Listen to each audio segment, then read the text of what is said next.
4 বছর বয়সের আমার ছেলের কথা শুনলে মানে দাঁতের পাটি সব খুলে পড়ে যাবে বন্ধুরা। কালকে থেকে শুরু করেছে আমার ছেলে। কালকে বলেছিল সকালে, আমি এতটা সিরিয়াস মনে করিনি। কালকে সকালবেলা আমাকে বলছে, মা আমাকে একটা মেয়ে দেখে দাও। আমি বলছি কি করবি? বলছে একা একা আর ভাল লাগছে না, বিয়ে করব। আমি এতটা সিরিয়াস মনেই করিনি, কি বলবো। আজকে সকালবেলা ওকে পড়াতে এসেছে ওর দিদি, তাকেও বলেছে যে আমাকে একটা মেয়ে দেখে দাও। বলছে কি করবি? বলছে কেন, বিয়ে করব, করে বাইকে নিয়ে ঘুরবো। বলো। মাছে নুন হলুদ মাখানো হয় মাছ ভাজার জন্য, আর বিয়ের সময় গায়ে হলুদ মাখানো হয় ভাজা ভাজা করার জন্য। তা আমার ছেলে এই 4 বছর বয়সে যদি এখনই ভাজা ভাজা শুরু করে দেয়, এখনও আস্ত দিন পড়ে রয়েছে। বলো বন্ধুরা। আজকে একটু ছোট ছোট মাছ পেয়েছি, দেখো।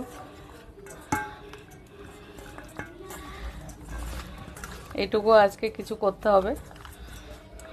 জ্যান্ত ছিল মাছগুলো, এত ছোট ছোট মাছ পাওয়া যায় না। তা আমার ছেলের কথা আর কি বলবো বন্ধুরা। আর ওকে পড়াতে এসেছি, সেও হাসতে হাসতে পাগল হয়ে যাচ্ছে। আর আমরা তো মানে কি বলবো, ওর বাবা বলছে আমাকে বিষ এনে দাও, আমি বিষ খাবো। বুঝেছো? ওর বাবা বলছে আমাকে বিষ এনে দাও, আমি বিষ খাবো। কি বলবো ছেলের জন্য।